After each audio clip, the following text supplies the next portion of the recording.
सर्व सुंदर सार की जय। चलिए।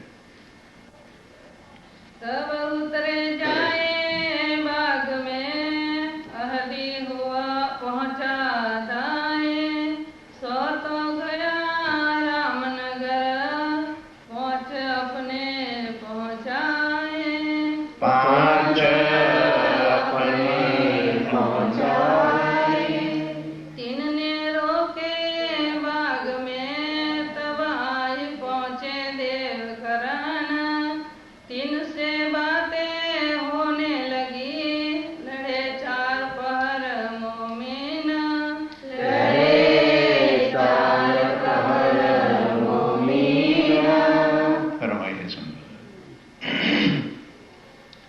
आप अक्षरी राज जी महाराज वह धाम के धनी पार ब्रह्म सच्चिदानंद स्वरूप आप स्वामी श्री प्राणनाथ जी महाराज रामनगर से जब गढ़ा स्थान का नाम है जिसको आज जब्बलपुर कहते हैं, तो वहां जब अभी पहुंचे थे तो वो शेख इधर के बाद कल बताया था अहदी गुलाम मोहम्मद, अब वह उसको पता चला तो वह अपने 5 आदमियों को भेजता है कि जाओ उन वैरागियों को रोक लो।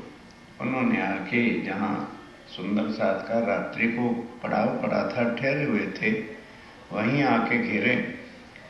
और मोमिन भी सुंदर साथ कोई ऐसे तो थे नहीं। 4 पहर तक लड़ाई हुई और उन्होंने 5 को पकड़ करके स्वामी जी के हवाले किया। तब स्वामी जी ने उनको बैठ के चर्चा सुनाई और सनंद ग्रंथ से अपनी पहचान कराई। पांव लगे कि जी हमसे भूल हो गई, हमें नहीं पता था। तब वो जाते हैं उधर रामनगर की तरफ। अब इधर क्या होता है, स्वामी जी की अंतिम इच्छा थी कि किसी तरह शालीमार की आत्म जागृत हो जाए। तो यहां लालदास जी को फिर कहा कि लालदास एक ट्राई फिर करो, जाओ दिल्ली, शायद औरंगजेब से मुलाकात हो जाए, उसको पहचान हो जाए, फिर भले आवे या ना आवे। तब लालदास जी ने कुरान को खोला और स्वामी जी के पास ले गया। ध्यान देना,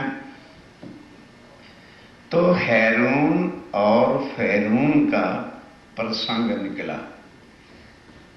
अरब कंट्रीज के अंदर एक रिवर है, आज भी है, जिसका नाम नील रिवर है। तो वहां पर फैरून बादशाह का राज था। तो उसने क्या किया, उसका छोटा भाई जिसका नाम हैरून था, उसको मार पीट करके राज छीन लिया। ये मुसलमानों की पुरानी हिस्ट्रियां कहती हैं कि राज लेने के लिए बाप तक को भी कत्ल कर देते थे और उसको जंगलों में भेज दिया, निकाल दिया अपने वतन से। अब वो हैरून बादशाह, ध्यान दो, जंगलों में घूम रहा है। एट दैट टाइम मूसा पैगंबर पर्वत पर बैठ करके कोतूर पर अपनी तपस्या कर रहा था, भक्ति कर रहा था। तो उसको दर्शन हुए। तो उसने कहा तू ऐसे कर, अब ध्यान से समझना जरा, फैरून बादशाह को गर्क करना है, मारना है, ये बहुत जुल्म कर रहा है, अत्याचार कर रहा है। तो वो कहते हैं मेरे अल्लाह ताला, मूसा पैगंबर, वो बादशाह, मैं एक फकीर, तो कैसे काम चलेगा। तो बहुत उसने ट्राई की। अपने जो अनुयायी थे, शिष्य थे, जो खुदा पर, परमात्मा पर यकीन लाते थे, वो जाते थे लड़ने के लिए। उनके पास कुछ हथियार तो नहीं, वो राजा और वो फकीर के आदमी क्या करे। तब उसने फिर दुआ की कि हे मेरे अल्लाह ताला, वो एक बादशाह है, मैं एक फकीर हूं, तो किस तरह से लड़ाई हो सकती है।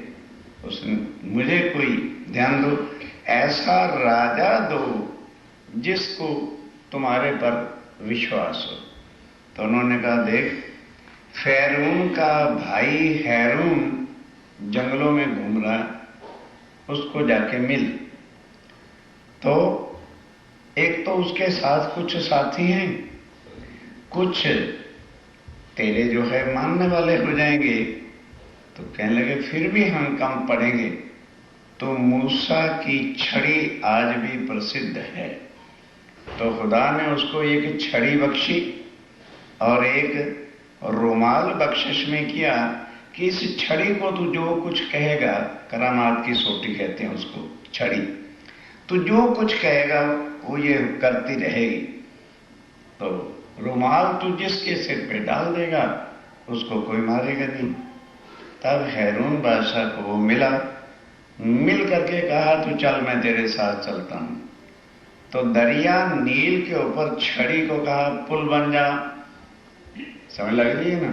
तो पुल बन गया। कहने लगे, लड़ना ना उससे, जाके उसको बिगल बजा के चैलेंज कर दे, कौन? हैरून। कहो, फैरून निकल बाहर, अब मैं तेरे से लड़ने के लिए तैयार हूं।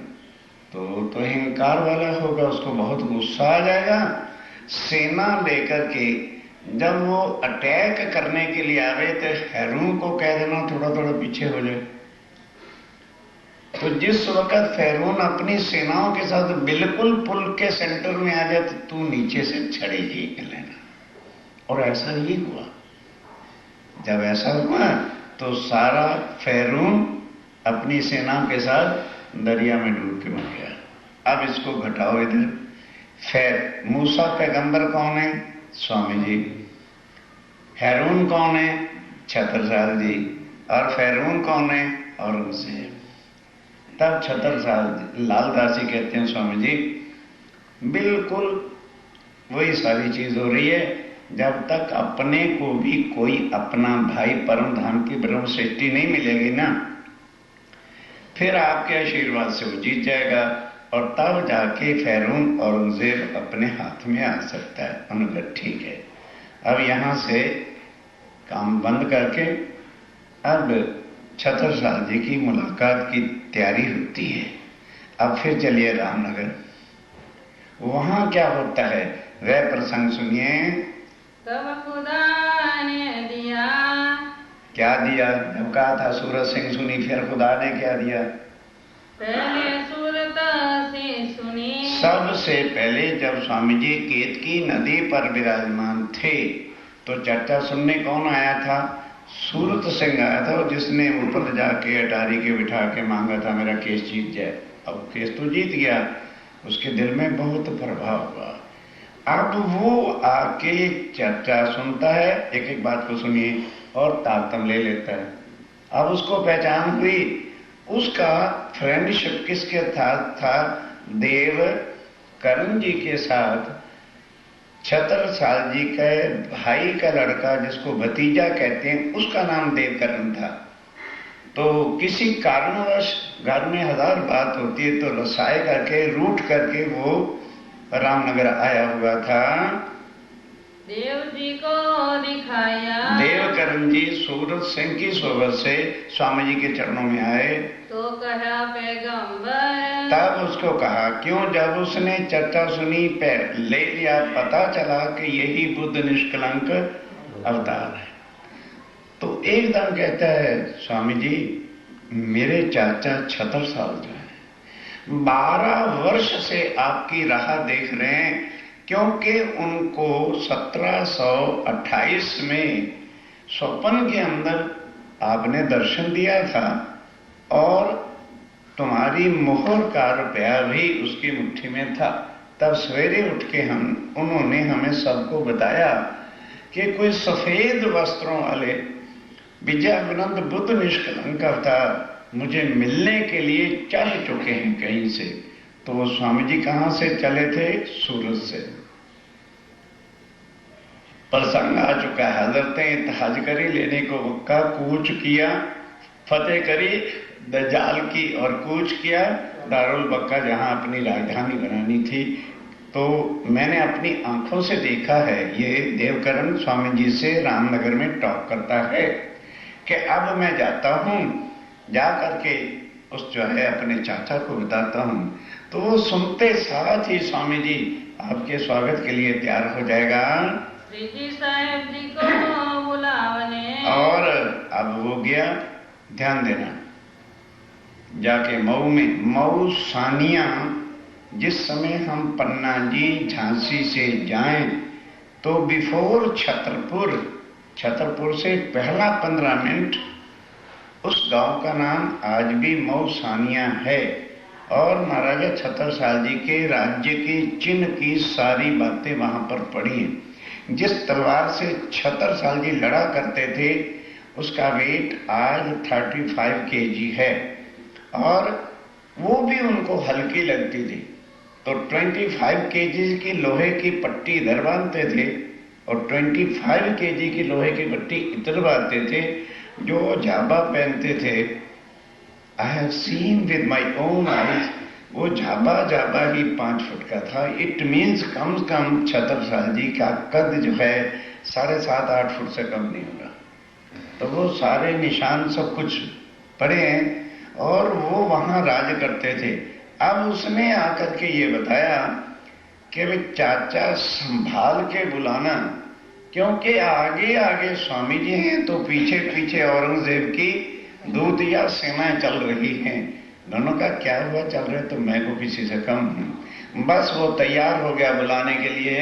जाओ देव जी तुम, जाओ देवकरण तुम जाओ और ये मेरे से पत्र ले जाओ, स्वामी जी को बुलाने की सारी व्यवस्था करो। लाल उत्तम को ले जाओ। अब उधर से लालदास जी को जब हुक्म हुआ था कि तुम जाओ छत्रसाल जी को समझाओ, लालदास जी और उत्तम दास जी ने आके भविष्य की सारी बातें ग्रंथों से, गीता से, उत्तम पुरुष की पहचान और भागवत से और भविष्य पुराण से बताया कि भाई ये देखो कलयुग में इस समय पूर्ण में परमात्मा ही बुद्ध निष्कलंक अवतार के रूप में संसार में प्रकट होंगे।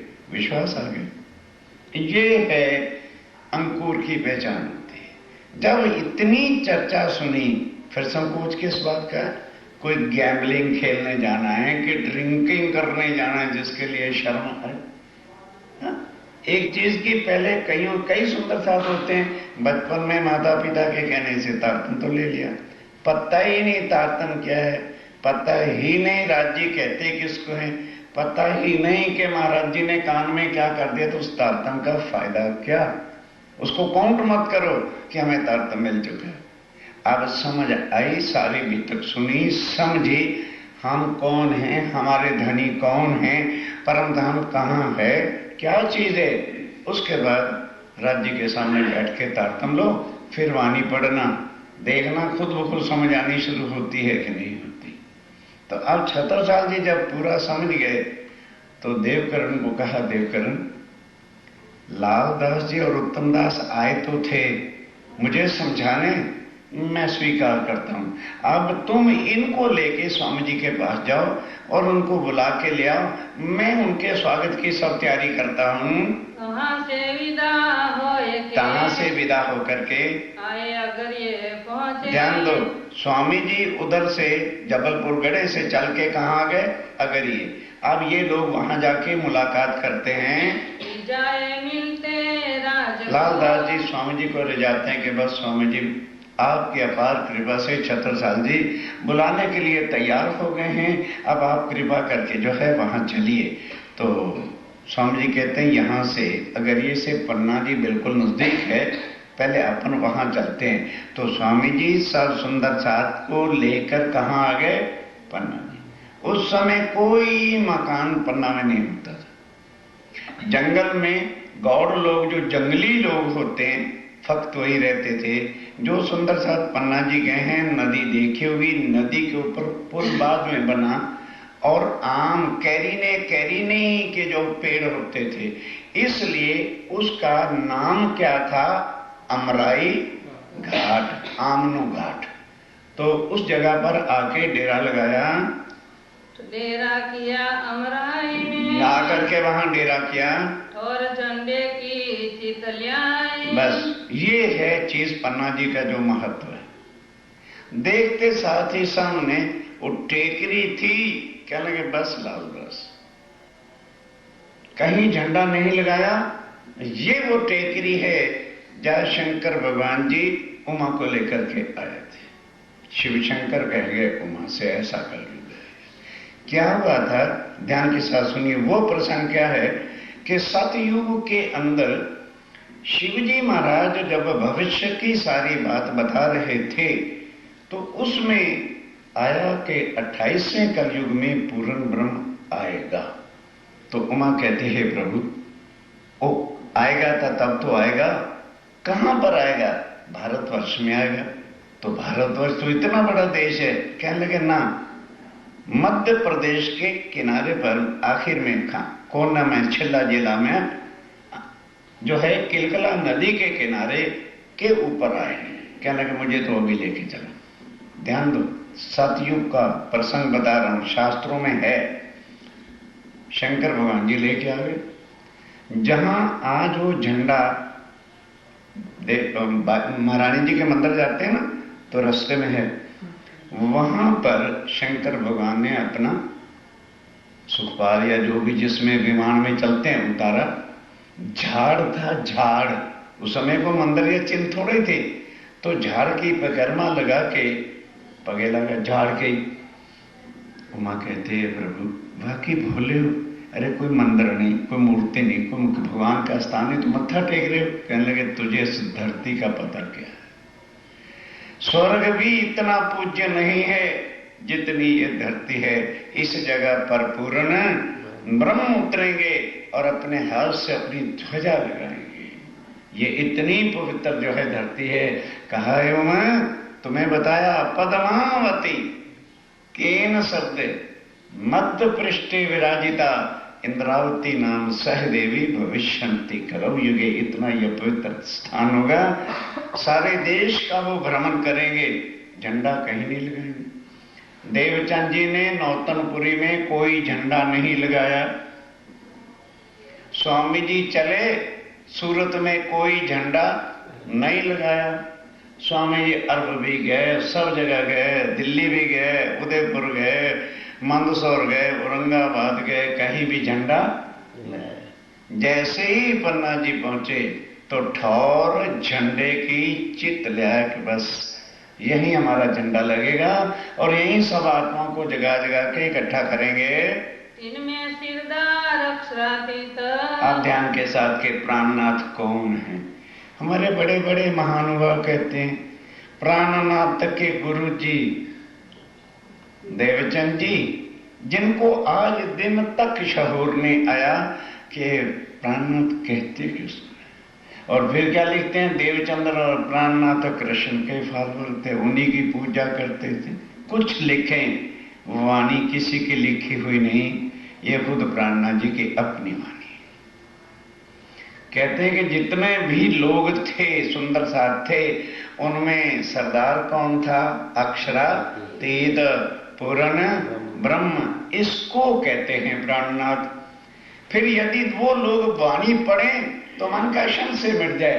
एक विकरण आता है जिसमें स्वामी जी स्वयं कहते हैं किरंतन में, रेहू नाही, रेहू नाही। गुजराती सुंदर साथ बैठे हो, मैं नहीं हूं सिद्ध साध संतरी। कि भाई ना मैं कोई रिद्धि सिद्धि वाला बाबा हूं, ना मैं कोई साधु महात्मा हूं। मैं कौन हूं? मैं अप्रस से नहीं मिलूंगा, मैं जप से नहीं मिलूंगा, मैं तप से नहीं मिलूंगा, मैं माला से नहीं मिलूंगा, मैं भक्ति से नहीं मिलूंगा। फिर भी हम माला पे माला गट के चले जा रहे हैं। क्यों? वाणी पढ़नी नहीं। पता कैसे चले प्राणनाथ जी कौन है? अप्रस से पढ़े, जप से पढ़े, तीर्थ से पढ़े, सबसे पढ़े, मैं जहां हूं सो हूं। पढ़ो किरंतन। प्रॉब्लम तो ये है और चीजों के लिए समय है, एक वाणी पढ़ने के लिए नहीं। सारे उम्र सुंदर साथ बनते रहो, कुछ मिलने वाला नहीं। 100 साल की नाव साथ में धनी अनुभव सोवे, लाख आचार कर लो, लाख गुरु बना लो, कुछ होने वाले नहीं है। आपकी आत्म जागृति नहीं होगी। इस वितक से पहचान है हम कौन हैं, प्राणनाथ कहते किसको हैं, और वाणी क्या क्या लिखा है, सर तीन में सरदार अक्षरा, खुद राज्यमराज अपनी आत्मा के सरदार हैं। देख अपना ठोर सुख पाए, देख अपना ठोर कि बस भाई ये अपना ठिकाना है, बड़ा सुख हुआ। डेरा करत जब पन्ना में वहां अमराई घाट पर डेरा करने लगे, वो गौड़ लोग जो थे वन में, उन्होंने कहते भागो रे भागो, कोई संतों की टोली आई है, अगर ये पानी पी लेंगे नदी का तो इनकी तो मृत्यु हो जाएगी, अपने को भाग के चलें और साधुओं को बिठाया कि ओ साधु बाबा इनका पानी नहीं पीना। सबने आए दर्शन करें, सब गौड़ लोगों ने आकर के जब दर्शन किया तो दिल में भाव आया भी अच्छे लोग हैं। कहे सुनो सब साधु, तब हाथ उठा करके जंगली बाबा में बोले, जंगली भाषा में, ओ बाबा जो हो, अरे भाई साधु सुनो, क्या बात आगे सुनो। या नदी को जल ना पीजिए, इस नदी का जल ना पीना, क्यों, इसके अंदर जहर आता है। तो नदी तो कोई भारत में है नहीं ऐसी जिसमें जहर आता हो, पर आगे चल के इस किलकला नदी के किनारे पर झाड़ ऐसे विष वाले थे जहर भरे कि पानी जब रगड़ के उसके साथ चलता था तो पानी भी जहर वाला हो जाता था। के पिए जाए प्राण व्याध, अगर तुम पी लोगे तो तुम्हारी मृत्यु हो जाएगी। तब सब साथ ने मिलके, अब सब साथ ने, लालदास जी ने सोचा कि स्वामी जी ने कह दिया हमारा ठिकाना ही यही है और हमने झंडा यहाँ लगाना है तो ऐसे कैसे चलेगा। तो लोटा लिया, लोटा लेके स्वामी जी के जमना पगना अंगूठा धो करके और सुंदर साथ को कहा तैयार हो जाओ, बस जल का छीटा दिया, बोलो श्री प्राणनाथ। फिर ये नहीं थे सुंदर साथ, अच्छा पहले ये घुसे देखते हैं मरता के नहीं। साहब ने एक बार लगाया थे करा और एक अच्छे कूद गए नदी के अंदर, इतना यकीन था ये क्या है। श्री जी के चरणों ने 14 लोक के विष को उतारना है तो ये नदी क्या है। भेजी खबर महाराज को, बस उस दिन से उसका विष हटा और फिर बाद में झाड़वाड़ भी उखड़वा दिए। अब यहाँ से छतरसाल जी को लिख करके स्वामी जी ने भेजा कि भाई छतरसाल तुमने हमको बुलाया है, हम यहाँ पन्ना जी पहुंच गए हैं, तुम हमें मिलने के लिए यहीं आ जाओ। आप पहुंचे आए इधर, हम यहाँ आ गए हैं। कह भेजी महाराज ने, तब उधर क्या, वो सारी रिपोर्ट शेख इधर की और उनके औरंगजेब के पास पहुंच गई। तो औरंगजेब को जब पता चला भाई ये तो काम गड़बड़ है, तो आज भी इंडिया की हिस्ट्री पढ़ के देखो, 80,000 की सेना लेकर अफगान खां रामनगर के उसी रास्ते से छतरसाल जी की राजधानी को आके चारों तरफ से घेर लेता है। क्यों, औरंगजेब ने कह दिया जो छतरसाल को पकड़ के ले आएगा उसको मैं आधा राज ही दे दूंगा। तो अफगान खान ने इस चीज का बीड़ा उठाया कि मैं जाता हूं और पकड़ करके लाऊंगा। अब आज भी यदि वहां जाओ तो एक बहुत ऊंचा स्तूप है, उसके अंदर शीशे लगे हुए हैं। आजकल तो भाई रडार हैं, बडार हैं, 36 चीजें, उस समय उस शीशे से ही पता चल जाता था कि कितनी दूर कौन और कितनी सेना आ रही है। तो उसके उन सेनापतियों ने बताया महाराज छतरसाल जी लगभग चारों तरफ से संख्या ले तो 80,000 की सेना आ रही है। अब स्वामी जी को छतरसाल जी चिट्ठी लिखते हैं, हे मेरे प्राणनाथ, मैं अवश्य पन्ना आ जाता, पर इस समय मेरी राजधानी को अफगान खान ने बहुत बड़ी सेना लेकर के घेर लिया है, कृपा करो इस युद्ध से पहले आप यहीं पधारो, कम से कम मैं आपके दर्शन तो कर लूं। बस ये पत्र पन्ना पहुंचा, स्वामी जी तैयार हो गए। तो वहां पर माताएं बहनें और जो वृद्ध बच्चे सुंदर साथ थे उनको वहीं छोड़ दिया अमराई घाट में, उनकी व्यवस्था कर दी, सब भोजन वगैरह की। छड़े 50-60 सुंदर साथ को लेके स्वामी जी वहां से फिर पग यात्रा करते हैं। 85 किलोमीटर है, चल के फिर वहां पर पहुंच गए। तो कारज सब सिद्ध हो। छतरसाल जी कहते हैं यदि तभी मेरी मनोकामना पूर्ण होगी, हम पावे सुख नीत, और अखंड सुख जो परम धाम का है, तभी मैं आपके चरणों में बैठ के चर्चा सुन के ले सकूंगा। तब चले आप पन्ने से, तब आप पन्ना जी से चले, मऊ पहुँचे जाए। मऊ सानिया आके पहुंच गए। श्री बाई जी सात स्वरूप दे, जितने श्री बाई राज और साथ स्वरूप दे, स्वरूप देव कहते हैं बहनों माताओं को, उनको वहीं छोड़ दिया। छोड़ चले सब आहे, छोड़ दिया कि भाई हम छतरसाल जी से मुलाकात करके जल्दी वापस आ जाएंगे। मऊ में तिदुनी दरवाजे। अब ध्यान देना, जैसे गेट होते हैं ना दिल्ली में जो सुंदर सा जानते हैं, अजमेरी गेट, ये गेट, वो गेट, इसी तरह मऊ के एक बड़े गेट का नाम क्या था? तिदुन्नी दरवाजा। वहां सामने कुइया भी थी, आज भी है। वहां जाके उसके किनारे के ऊपर जो है अपने कपड़े बिछा लिए और बैठ गए। डेरा किया वहां जाके अपना डेरा लगाया। राजा वेश बदल के, अब महाराज छतरसाल जी तो पहले ही इंतजार में थे, देखा कि साधुओं की मंडली आ गई है। राजा बड़े चुस्त होते थे, क्या लगे वे नहीं, ऐसे एकदम नहीं जाना चाहिए, हो सकता है कोई औरंगजेब के दूत ना हो और मुझे पकड़ ना लें, तो अपना भेष बदल करके, राजा के रूप में नहीं, भेष बदल करके वहां जाता है। दर्शन कियो ताहि, आके दर्शन किया, पहचान लिया कि लगते तो वही हैं। फिर दूजी बेर वेश बदल के, फिर घर चले गए। फिर जाके क्या किया, जैसे ये बल्दिया लोग होते हैं ना, गाय भैंसों को बैल को छुड़वाने जंगल में ले जाने वाले, हाँ, तो उस वैसा ही रूप धारण किया और आगे आगे 10-12 गैया ले लें तो उनको हाँकते हाँकते चलाते चलाते, और जहां भाई जो कुछ कहता है पहले उसको जवाब दो। उसके बाद फिर क्या, जब छतरसाल जी ने कहा बाबा जो एक गंवार विलेजेस के जो है उस रूप से कि ये मेरी और खान ना करें।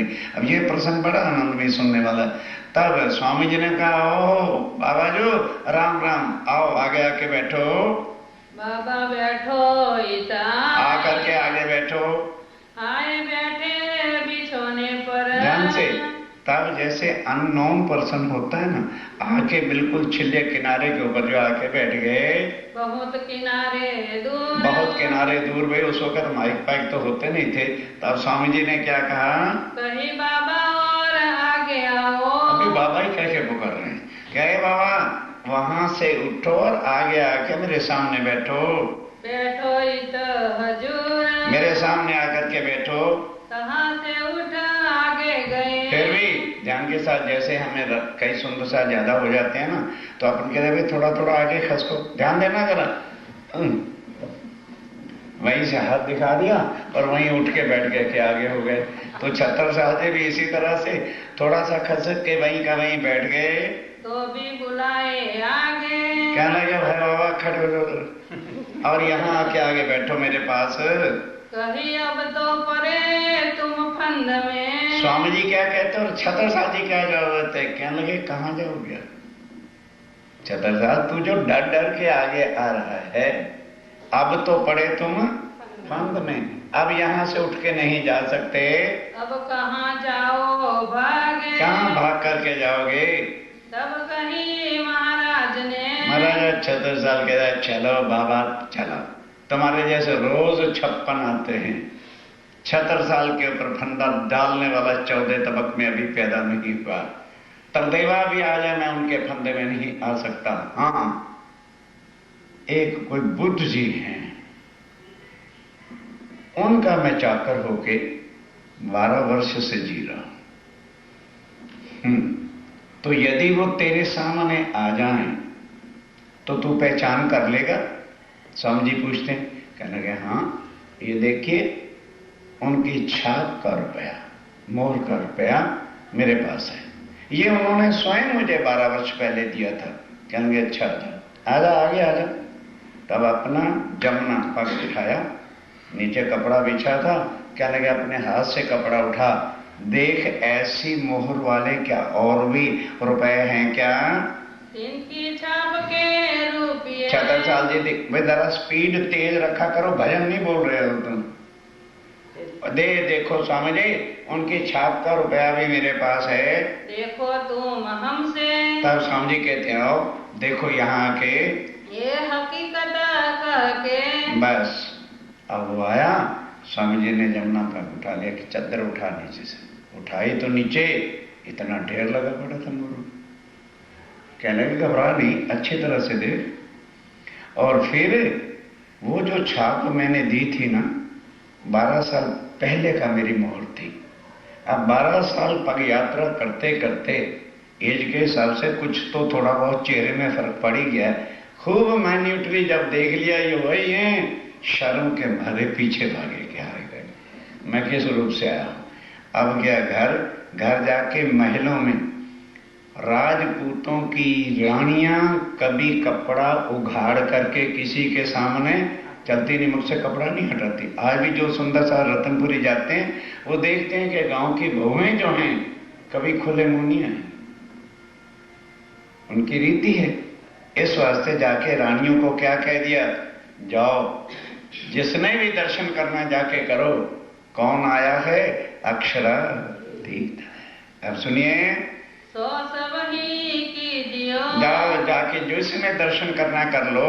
आया परवरदिगार। आया परवरदिगार, पार ब्रह्म जो हैं वो आए हैं। रानी देव कुंवर थी मऊ में। देवकुरनी सबसे, महाराजा छत्रसाल जी की 3 पत्नियां थी, जो सबसे बड़ी थी उनका नाम देवकुरनी था। उन्होंने कहा राजा साहब रुक जाइए, आप भोले वाले हो सकता है कोई राजदूत हो उनका, औरंगजेब का, पहले मैं देख के आती हूँ। तो वो भी भेष बदल के फिर आई, फिर अपनी ग्रुप लेके ग्रुप को आके दर्शन कर गई। कहती बिल्कुल ठीक है, अब आप चलो।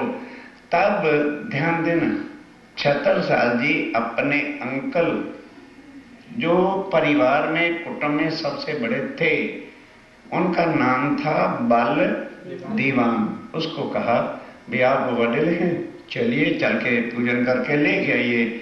और पर ध्यान देना एक एक बात, बैंड बाजा, राजा हैं, बड़े स्वागत मान शान के साथ आकर के पूजन किया और चंदन पुष्प करके अपने ले जाते हैं महलों में। महाराज को उधर जो है महाराजा छत्रसाल जी का इतना संकट का समय था। अफगान खान जो है 80,000 की सेना लेकर के चारों तरफ से जो है बढ़ता चला आ रहा था। वही असवारी तैयार, अब उधर असवारी तैयार हो गई, आगे लगे चरण, आके चरणों में प्रणाम किया। श्रीराज रुमाल लेके, अब स्वामी जी ने क्या किया, रुमाल लेकर के सिर पे रख दिया छत्रसाल के, सिर पर धरा महाराज, सिर पे महाराज धरा। अब जब घर ले गए, ध्यान देना, जाके अभी सिंहासन पे बिठाया था तो उधर अफगान खान की सेना ने युद्ध का बिगल बजा दिया। जब बिगल बजाया तो जितने भी राजपूत सिपाही, केवल 500 सिपाही छत्रसाल जी के पास होते थे। क्यों, उनकी पेड़ी कहां से लाए, पत्थर ही पत्थर का इलाका सुंदरसा जी, आज भी जाइए पन्ना जी और उस जगह पर है। थोड़ा बहुत आता था, राज में खाने पीने का चलता था, बस जैसे बिगल बजी सब सिपा सलार फटाफट, राजपूत पीछे नहीं हटते, मर जाते हैं भले, और अपने हथियार लेकर के आ गए।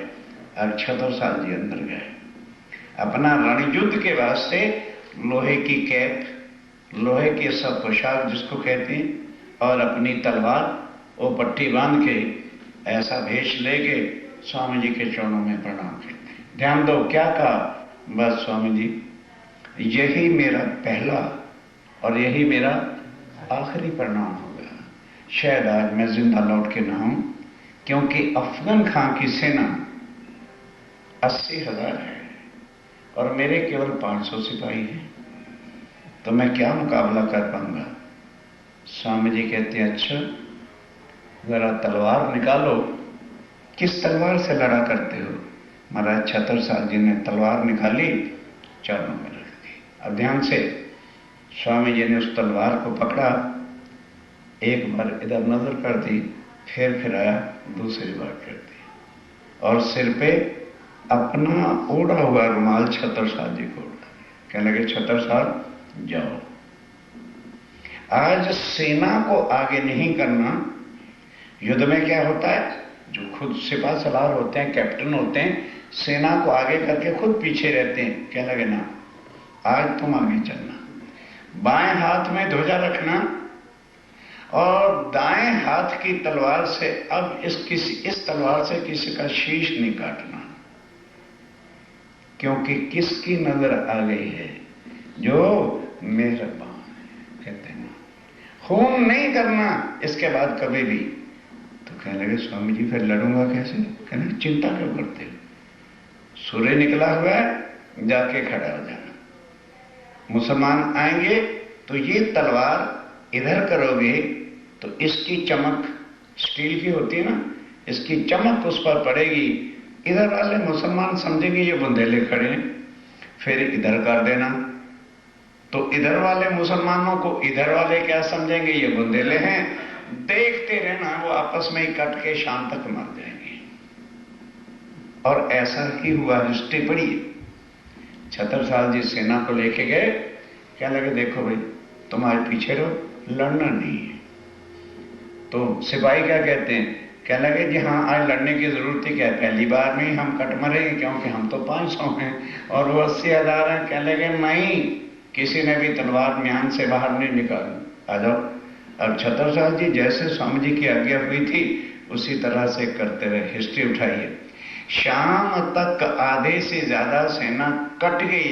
उसके बाद अफगन खान जो हाथी पे चढ़ा हुआ था, किसी ने समझा ये छत्रसाल है, भाला मारा, उसका दायां बाजू कट गया और वो नीचे गिर गया। जब बड़ा सिपा सलारी की था तो जो बची सेना थी वो भी भाग गई। अब सब सिपाहियों ने कहा भाई छत्रसाल हमने कुछ किया ही नहीं, आए तो सब कुछ स्वामी जी की कृपा है। तब छत्रसाल जी आए, आके चरणों में लगे और उसके बाद बैठ के अब चर्चा सुनेंगे तारतम्य क्या है। किसी जगह तो भीतर साहब में बता देते कि स्वामी जी ने किसी को कंठी बांधी। अब स्वामी जी इसको बैठ के क्षर, अक्षर, अक्षरातीत और परम धाम की जब सारी बातें समझाई कि भाई ये तारतम्य मंत्र नहीं है, ये तो जो भूला हुआ संबंध अपने राज्य महाराज के साथ है वो समझ के पालो बांधना होता है। अब जब ये सब हो जाता है फिर क्या होता है सुनिए। जब उससे फतेह करके जब वापस महलों में आए श्री महाराज, महाराजा छत्रसाल जी वापस आए, सब लोगों ने कहा, तब सब जो सेनापति थे उन्होंने क्या कहा, बिन सिराज न होए का, तो राज्य महाराज की कृपा के बिना भाई कुछ नहीं हो सकता था। फिर श्री महाराज देखिया, फिर महाराजा छत्रसाल जी ने असुख शांति हो गई। तब बैठ के परमधाम का विराट पट देखा, चर्चा सुनी और पहचान हुई। पट जो तारतम का पट, क्षार, अक्षर, अक्षरातीत के सारे भेद समझे, क्योंकि उसमें क्या है, निराकार के पार थे, तीन पार के भी पार। निराकार एक क्षरपुरुष और तीन पार योग माया का ब्रह्मांड और उसके भी पार अक्षरधाम और फिर भी पार परम धाम है।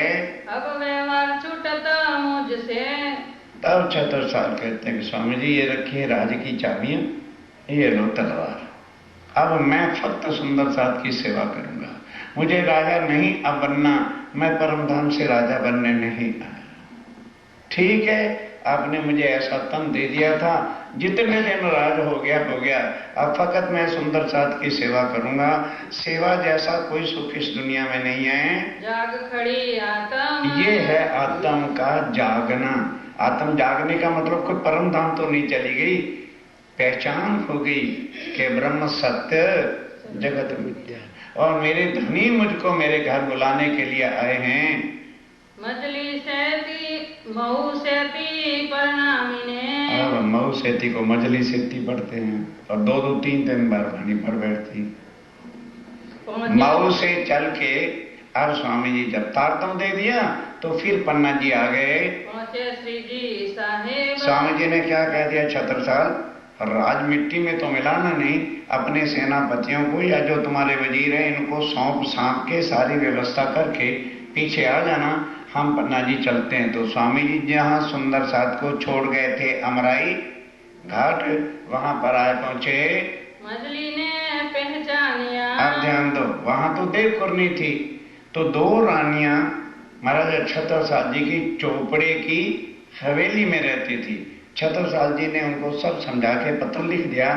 अब मझली रानी अपने चौपड़े की हवेली से स्वामी जी के चरणों में आकर के चर्चा सुनती है, पहचान लेती है, तारतम ले लिया, सेवा करी तब वो सेवा करने लगी। क्योंकि सेवा कब होती है? जब दिल में भाव आते हैं। और भाव कब आते हैं? जब स्वरूप की पहचान। उन्होंने पहचाना, भाव आया और तारतम लेके सेवा करने लगी। और सब अंदर की, और जो अंदर में और भी रहने वाली रानियां या और लोग थे, रहे पीछे 3, वो भी उनके पीछे पीछे सेवा में मगन रहते हैं। जब महाराजा ये पहुँचे, जब महाराजा छत्रसाल जी आके पहुंच गए, तब वो बातों करी आगे इन, सारे जो है बातें करी उनके सामने। गिरे दंडवत आए के।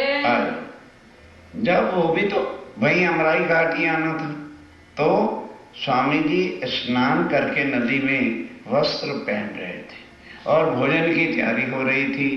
उधर कनात, पर्दे को कनात ही कहते हैं, जब मैरिज पार्टी होती तो शायद कनाते नहीं खड़े करते हैं, वो खड़ा कर देते थे। माताओं बहनें के भोजन वहां बैठ के करते थे, तो वो कनातें लगाई जा रही थी। सन्मुख साथ में पास, सर्व सुंदर साथ के सन्मुख आके छत्रसाल जी ने चरणों में दंडवत प्रणाम किया। शीश धर्यो 2 चरण पर, शीश स्वामी जी के चरणों पे रख दिया। तीनों जगत निकास, तब स्वामी जी ने कृपा दृष्टि से बस उसको जो है जगत के मोह से तोड़ दिया। आए महाराज उत से, पर ध्यान देना, जब महाराजा छत्रसाल जी आए थे, रसोई के वक्त, रसोई का दोपहर को 11-12 बजे का समय था। स्नान कर ठाड़े हते, स्वामी जी स्नान करके खड़े हुए थे। जी साहेब जीती, स्वामी जी वहां पर कनाते ठाड़ी करी। उधर माताओं बहनों के भोजन के वास्ते पंक्तियों के लिए कनाते पर्दा, उस समय को कमरा मकान तो था ही नहीं अभी, तो भोजन के समय में चारों तरफ से पर्दा हो जाए वो खड़ा कर रहे थे। बैठे श्री महाराज, और महाराजा छत्रसाल जी वहां बैठे। काल श्रीबाई जी ले आई, भोग रखा हुआ ना सब, इनके ऊपर रुमाल तो दे दिया करो, क्या कागज से तुम ढकते हो उसको? एक कागज को रख के मत लाया करो थाल को, रुमाल ले लो, ले आओ, ठहर जाओ।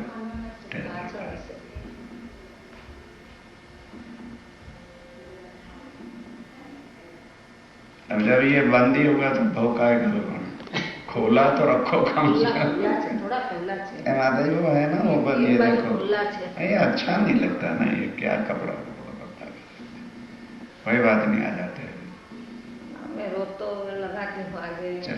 चलो हो गया, सुधार लेना को बात थोड़ा होता है।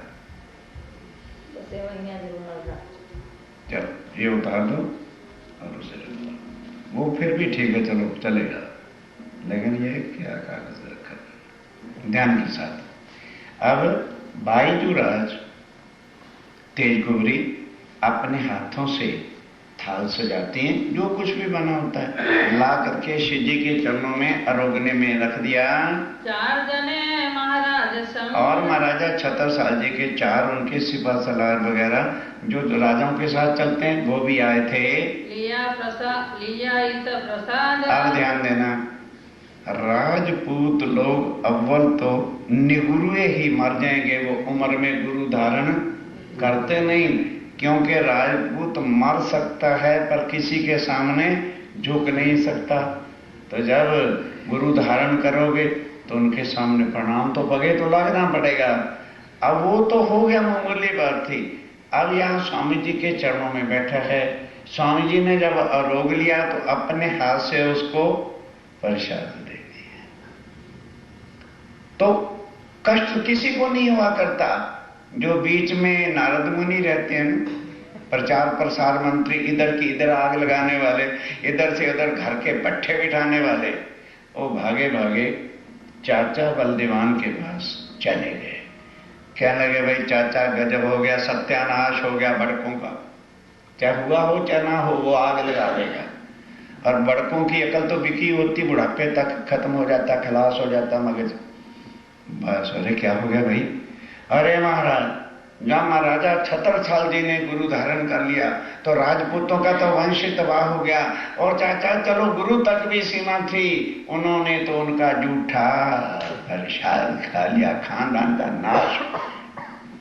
ठीक कहते अच्छा छत्रसाल को जरा महलों में आने दो, मैं उनसे पूछता हूं। अब ये इधर राजी खुशी तारतम ले प्रसाद लेके चोपड़े की हवेली में गए। ईमान लिया अर्श पर, ईमान लिया किस पर? शरीर पर नहीं, अर्श पर कि ये मेरे धाम के धनी हैं। ये सेवा करी याद, अब जो है सेवा कैसे करते हैं? कुली दजाल का पिया। अब वो जो माया कलयुग थी कहने लगे भाई अब ये मार डालेंगे।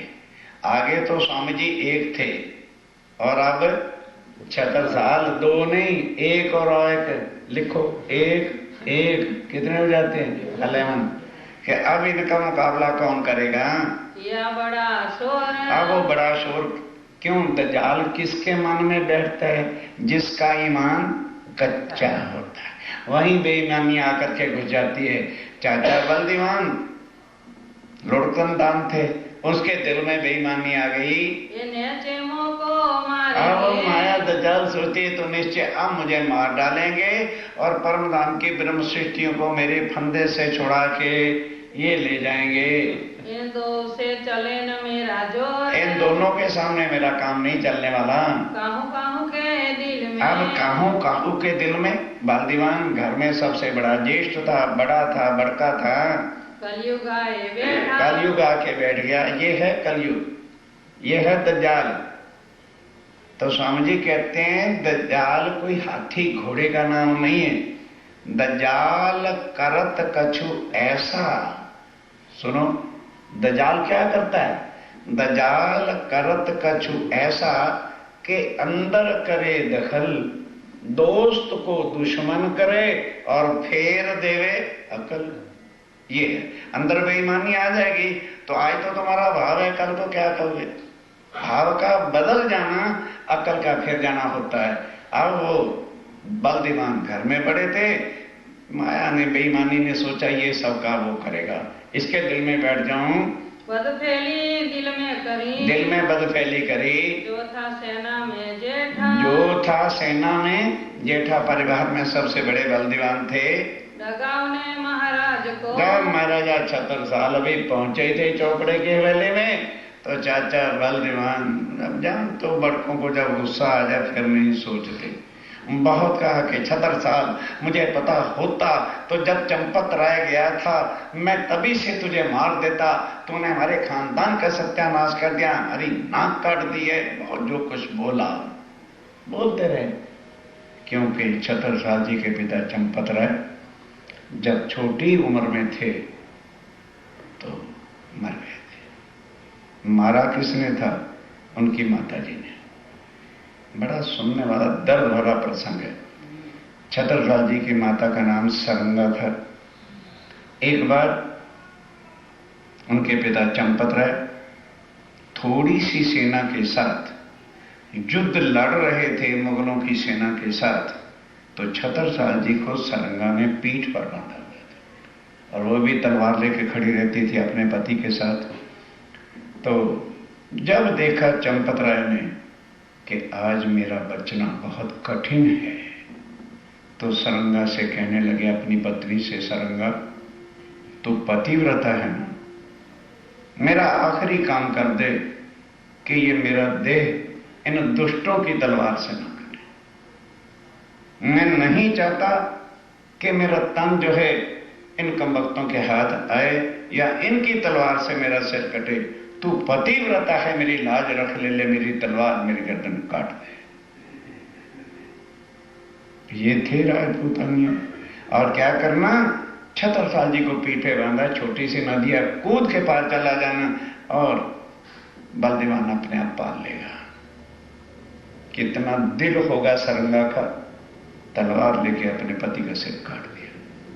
उसके बाद बस वो दिल में जोश तो था, दुख भरा, नदी को कूदा और चली गई। अब वो छोटे से छत्रसाल जी को बलदीवान ने ही पाल के बड़ा किया था। अब वो सारे कुछ कहता है कि हे छत्रसाल, अगर मुझे पता होता तुमने वंश की नाक काट देनी है तो फिर मैं तुझे पालता भी ना। अरे ठीक है, तूने गुरु बनाया था तो भी ठीक था, तूने जूठा क्यों खाया?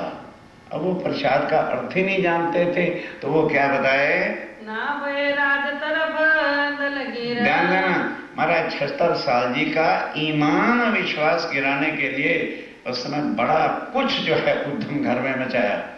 जब शांति हुई कहने लगे चाचा तेरे राजदार खानदान की चिंता हो रही है ना, ये रखा है तेरा राजपाट की चाबी, ये रखा है तेरा मुकुट, भाड़ में गया तू और साथ गया तेरा खानदान। मैं आज के बाद तेरे खानदान का आग भी नहीं, तू खानदान पाल, मैं अपने धनी की सेवा में रहूंगा, मुझे तेरा खानदान चाहिए ही नहीं। जब छत्रसाल जी ने ये कहा, अच्छा बाबा अच्छा, हम तो कहते थोड़ा ही हैं, जरा डांट आगे से पढ़ देना, फिर अच्छा जी अच्छा भी बड़ी जल्दी करते हैं। तब कह रहे बाबा जुल्म क्या कर दिया मैंने, किसी के पगे लगना क्या पाप है? और तुम्हें क्या पता वो कौन है? मैं घर लेके आऊंगा फिर मैं तुम्हें समझाऊंगा वो कौन है। और शांत हो गए, हमेशा रहे खुशहाल। और राज्य की तरफ से कभी उदासी आती ही नहीं थी छत्रसाल जी को। जब एक बार पहचान लिया कि ये कौन है, फिर माया हमको गिरा दे, ये बात क्या हुई फिर ईमान की? हिम्मत पर्वत सिंह और हिम्मत और पर्वत सिंह और शाहरुख ये स्वामी जी के साथ बड़े सिपाहीसलार थे जो आए थे। उन्होंने भी जब छत्रसाल जी को देखा तो उन्होंने भी तारतम ले लिया।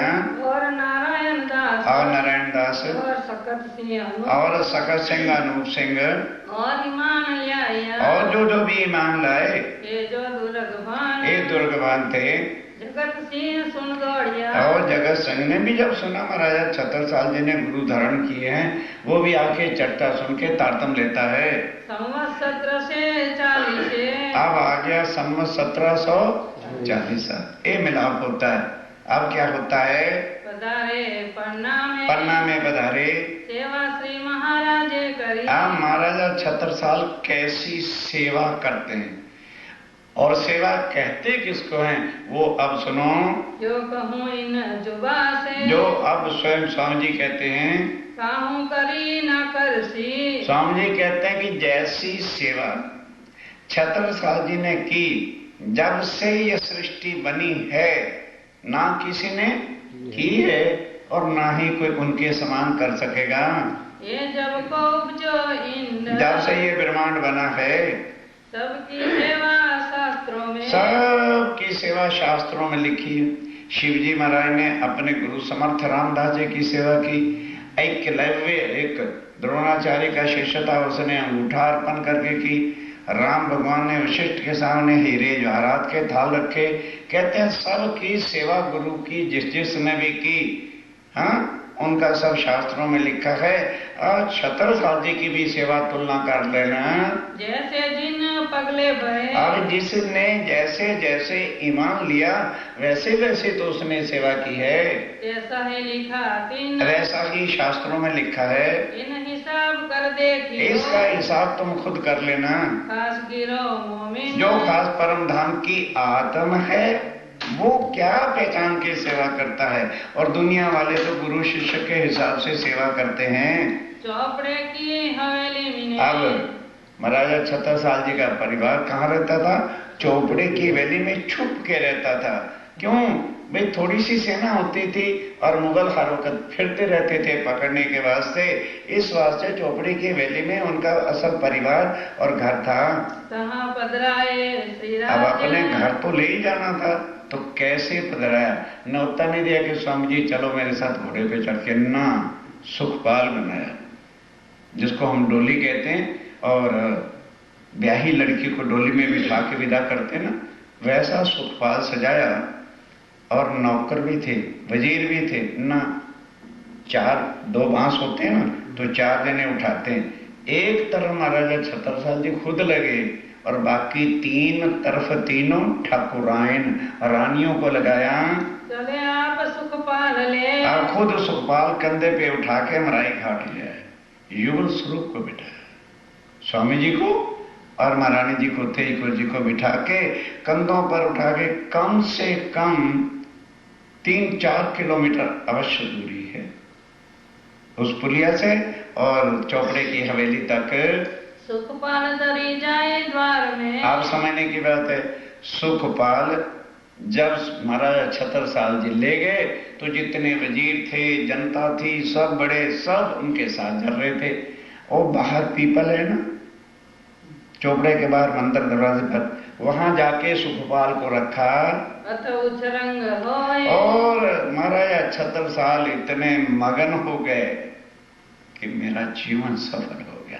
वो अपनी खुशी में गर्व थे कि इतने में क्या हो गया। स्वामी जी ने सुखपाल से बाहर निकलना था तो रखा पाव नीचे। अब मछली रानी सोचती है अब करूं तो क्या करूं, अगर घर से पावड़ा लेने जाती हूं तो स्वामी जी तो अंदर चले जाएंगे। तो फिर क्या किया, ध्यान दो, आज भी नोट करना, जो आज इधर का तो खैर छोड़ ही दो, इंडिया में जो राजपूत लोग हैं उनकी जो वाइफ होती हैं, एक कपड़ा से केवल साड़ी नहीं ओढ़ती, साड़ी ओढ़ेगी पूरा मत्थे तक, उसके ऊपर फिर एक चादर बड़ी ओढ़ती है, फिर उसके बाद जो सुहाग वाली उनकी चुनरिया होती है वो ओढ़ती हैं, फिर एक ऊपर लाल दुपट्टा ओढ़ती है। तब उसने कहा क्या चिंता की बात है, चादर को अच्छी तरह से ऐसे लपेट लिया कि नक्शे से तक कोई नजर ही ना आए, और अपनी साड़ी को खोल दिया और खोल करके जो है चरणों में पावड़े के लिए बिछा दिया। यो पावड़ो साड़ी को, साड़ी का पावड़ा किया, प्रेम दिल में प्रेम लेके, भाव लेकर कि है मेरे राज्य महाराज पग नीचे रखेंगे। अच्छा, अब अंदर जाती है लेने में, इतनी देर में तो स्वामी जी अंदर चले जाते। तब महाराज ये कही, तब एकदम महाराजा छतरसाल संभल गए, कहने लगे महारानी इसमें कोई शक नहीं कि भी तेरी भी आत्म के धनी है और मेरी भी आत्म के धनी है, पर संसार में मैं तेरा पति हूं, मेरी लाज के वास्ते तू साड़ी उठा ले और मैं अपनी पाग बिछाऊंगा। क्या कहे बेचारा, अब कहते हैं रानी जिस समय मैं भी मर्द पुरुष क्या रूप होता। अच्छा कोई बात नहीं, अब बाहर से जिन्होंने पन्ना देखो बहुत दूर है अंदर सिंहासन, अब पाग कोई 20 गज की तो होती नहीं थी, जितनी पाग थी वो बिछा दी, फिर भी जहां सिंहासन था और उसके बीच में जगह बच गई। तब स्वामी जी क्या छतरसाल, उसका मुख देख कितना उदास है, जिन हाथों से साड़ी उठाई थी ना बिछा, तब महारानी कहती हो मेरे धनी मेरा विवाह पूरा कर दिया। तब अब सिंहासन पे बैठे ही थे तो बस बलदीवान तो जल के राख हो गया, सत्यानाश कर दिया इस लड़के ने, अरे बहू की साड़ी बिछा दी, ये बिल्कुल मर जाना चाहिए था। और सारे जितने राजपूत थे बस साड़ी बिछा दी। क्या कर दिया छतरसाल जी ने, चलो गुरु तक तो हद थी, बहुओं की साड़ियां बिछने लगी, राजपूतों के थे मान सत्कार इज्जत लूट गया। अब आगे चौकी रखी है चंदन पुष्प करने के लिए, आरती उतारनी। छतरसाल सोचते हैं ऐसे सुट गड़बड़ में आरती क्या उतरेगी। क्या लगा मेरे साथियों, मेरे परिवार वालों, वडिलों, मुरब्बियों, कृपया अपना स्थान ग्रहण करो। तो मैं तुम्हें बताता हूं मेरे घर कौन आया है, फिर मुझे बता देना कि साड़ी का बिछाना उचित था या कि गलत था। पहले सुनो, हम रोज बोल लेते हैं ना पुरंदर, ये स्वामी जी की चौपैया नहीं है, ये छतरसाल जी ने बोली थी कि मेरे घर मेरा गुरु नहीं आया, क्योंकि ना ये गुरु है और ना मैं चेला हूं। सारे सुंदर साथ बढ़ के बोलते हैं, फिर गुरु जी ने गादी क्या पढ़ते रहे वो आज दिन तक, क्या उनकी आत्म जागृत हुई। ये छतरसाल जी सब जनता को समझा रहे हैं, मेरे घर मेरा गुरु नहीं है, डोंट थिंक लाइक सो। ना तो ये मेरे गुरु हैं और ना ही मैं इनका चेला, ना ही ये मेरे भगवान हैं और ना ही मैं इनका भक्त हूं, ना ही ये कोई ब्रह्म है ना कोई ब्रह्म की भक्ति करने वाला है। ये पूर्ण ब्रह्म है, ब्रह्म से अब बोलते भी चलना, अर्थ समझ लेना। फिर बोलो हमें किसकी सेवा और पूजा करनी चाहिए? पूर्ण ब्रह्म, ब्रह्म से न्यारे। और ये दुनिया का आशीर्वाद देके धन संपत्ति देने वाले नहीं है, आनंद अखंड, अखंड आनंद जो परम धाम का आत्मा का है, ये वो देने वाले हैं। और इन्हीं को खोज करने के लिए ब्रह्मा, विष्णु, महेश, शेष और नारायण ढूंढते। शिव आता नहीं इसको, शिव सनकादिक आदि छह इंच, इन्हीं के दर्शनों के लिए शंकर भगवान, शिव सनकादिक, ब्रह्मा जी के चारों मानसिक पुत्र, शिव सनकादिक आदि, जब से सृष्टि बनी तभी तक इनके दर्शनों के लिए तड़पते रहते हैं। अगम जान के निगम कहाने और खोज खोज पछी। ब्रह्मा, विष्णु, महेश सब खोज खोज के थक गए, माला करके थक गए, किसी को भी ये प्राप्त नहीं हुए। फिर तुम कहोगे हो 76 साल, जब ब्रह्मा को जो वस्तु, विष्णु को, नारायण को और शिव को नहीं मिली, तो वो तो तपस्या कर कैलाश पर्वत पर माला फेर फेर के थक गए, सुमरन कर करके थक गए। तुमने तो कभी इनका सुमरन किया ही नहीं। कहते भाई इसलिए नहीं किया, और ये खुद मेरे चल के फिर कह रहे हैं, मैं तो जानता ही नहीं था, मैंने तो कोई इन्विटेशन नहीं भेजा। क्यों आए हैं? जान के मूल धनी दुल्हा लेने जाता है पत्नी को, कि पत्नी बारात लेके जाती है? बोलो तो सही। अरे जौन लेके दुल्हा जाता है कि दुल्हन जाती है? कहते हैं उनकी दुल्हन यहां पड़ी थी, उनको पता था ये जौन लेके आए साथ। समझे? अकेले नहीं आए। बोलो, सोचो और समझो। जान के मूल धनी, मूल अंगना, परम धाम की मेरी आत्मा उनके अंगना है, वो मेरे धाम के धनी। जान के मूल धनी अंगना अपनी सो घर आए। अकेले नहीं आए, जौन में दुल्हा के साथ अनवर भी होता है। ठीक है? श्री ठकुरानी जी सखियां ने सोदारा लई ले संग बताए। और ये करते क्या है? लोक लाज को तो जड़ से उखाड़ के खूंटी पे धरते हैं, वो हमसे धरी नहीं जाती। इसलिए स्वामी जी के स्वरूप की पहचान होनी। बड़ को मर गए, बढ़ के हमें भी साथ जिंदा लेके मरेंगे। इसी में संसार बह गया सुंदर साथ जी। त्रैगुण फांस के फंद पड़े थे, सो फंदा। क्या है वो त्रैगुण फांस के? बड़कोनी लोकलाज, मर्यादा, अष्टमी न व्रत, सोमवार न व्रत, कोई व्रत नहीं, जप नहीं, तप नहीं, जब धाम के धनी के लिए बोलते हो रोज, ये उसका अर्थ होता है। जब राज्य में रहती वाणी पर जो है तुम्हें विश्वास नहीं और देखा देखी चले जा रहे हो, तो जाओ। दुनिया आद अनाद की चली जात अंधेर, निर्गुण सर्वगुण होके फंसे यही आवागमन के चक्कर में। ये चीज भाई दुनिया से न्यारी है।